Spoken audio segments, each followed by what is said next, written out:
Shalom saudara-saudara yang terkasih di dalam Tuhan Yesus Kristus. Pada malam hari ini kita akan sama-sama merenungkan kebenaran firman Tuhan. Namun sebelum itu mari kita berdoa. Ya Tuhan, terima kasih untuk penyertaan-Mu sepanjang hari ini. Tuhan telah menjaga kami. Dan pada saat ini kami masih ada. Itu semua karena anugerah dan pertolongan Tuhan dalam kehidupan kami. Malam hari ini kami akan merenungkan kebenaran firman-Mu.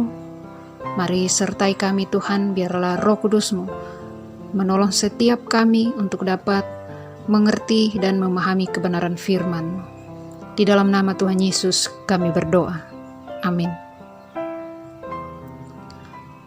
Saudara-saudara yang terkasih di dalam Tuhan Yesus Kristus, pembacaan kita pada malam hari ini terdapat di dalam kitab Habakuk pasal 1 ayat 12 sampai dengan ayat yang ke-17. Judul perikop bacaan kita yaitu Di manakah keadilan Tuhan? Bukankah Engkau ya Tuhan dari dahulu Allahku yang Maha Kudus? Tidak akan mati kami, ya Tuhan, telah Kau tetapkan Dia untuk menghukum, ya gunung batu, telah Kau tentukan Dia untuk menyiksa. Matamu terlalu suci untuk melihat kejahatan, dan Engkau tidak dapat memandang kelaliman. Mengapa Engkau memandangi orang-orang yang berbuat khianat itu, dan Engkau berdiam diri apabila orang fasik menelan orang yang lebih benar dari dia? Engkau menjadikan manusia itu seperti ikan di laut, seperti binatang-binatang melata yang tidak ada pemerintahnya. Semuanya mereka ditariknya ke atas dengan kail, ditangkap dengan pukatnya, dan dikumpulkan dengan payangnya. Itulah sebabnya ia bersukaria dan bersorak-sorai. Itulah sebabnya dipersembahkannya korban untuk pukatnya, dan dibakarnya korban untuk payangnya. Sebab oleh karena alat-alat itu, pendapatannya mewah dan rezekinya berlimpah-limpah. Sebab itukah ia selalu menghunus pedangnya dan membunuh bangsa-bangsa dengan tidak kenal belas kasihan? Demikian pembacaan kita. Judul renungan kita pada malam hari ini, hidup yang penuh dengan pertanyaan. Saudara-saudara yang diberkati Kristus, hidup yang kita jalani ini penuh dengan berbagai pertanyaan. Kadangkala kita dapat menemukan jawabannya, namun lebih sering pertanyaan tersebut tidak kita temukan jawabannya. Karena itu, kita mengeluh atas pertanyaan yang tanpa jawaban itu. Nabi Habakuk juga mengalami hal yang sama. Pertanyaan yang muncul dalam benaknya adalah, mengapa Tuhan sering terlihat berbeda dalam menghadapi kejahatan? Yang kedua, di manakah keadilan Tuhan?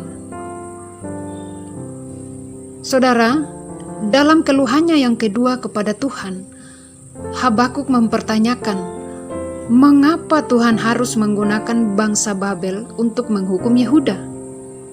Dan yang kedua, mengapa Tuhan harus menggunakan bangsa yang lebih jahat dari Yehuda? Bangsa Babel bertindak dengan kejam dan tanpa belas kasihan terhadap bangsa-bangsa yang ditaklukkannya. Dalam pandangan sang nabi, sulit sekali baginya untuk melihat mengapa Tuhan mengizinkan hal ini terjadi dalam kehidupan umat pilihannya, yang menurutnya lebih baik dari bangsa Babel yang keji itu. Dalam pandangan kita sebagai umat Allah saat ini, kita dapat melihat bahwa Tuhan berdaulat untuk segala hal yang terjadi. Tidak ada satu hal apapun yang terlepas dari kendalinya. Bangsa Babel dipakai oleh Tuhan untuk menolong umat pilihan ini kembali kepada Tuhan. Bagaimana seluruh praktik kehidupan mereka yang telah menyimpang dikoreksi melalui pembuangan ke Babel. Saudara-saudara yang diberkati Kristus, seperti kehidupan sang nabi, kita juga pasti pernah mengalami kehidupan yang penuh dengan pertanyaan-pertanyaan yang tidak terjawab. Kita datang kepada Tuhan di dalam doa, kita mengeluh kepadanya, namun seolah-olah Tuhan diam. Kita melihat kesewenang-wenangan terjadi dan keadilan seolah-olah lenyap dari bumi ini. Tetapi Tuhan tidak bertindak sama sekali. Namun dalam keterbatasan dan pergumulan terhadap pertanyaan-pertanyaan yang tidak terjawab itu, kita bisa datang kepada Tuhan.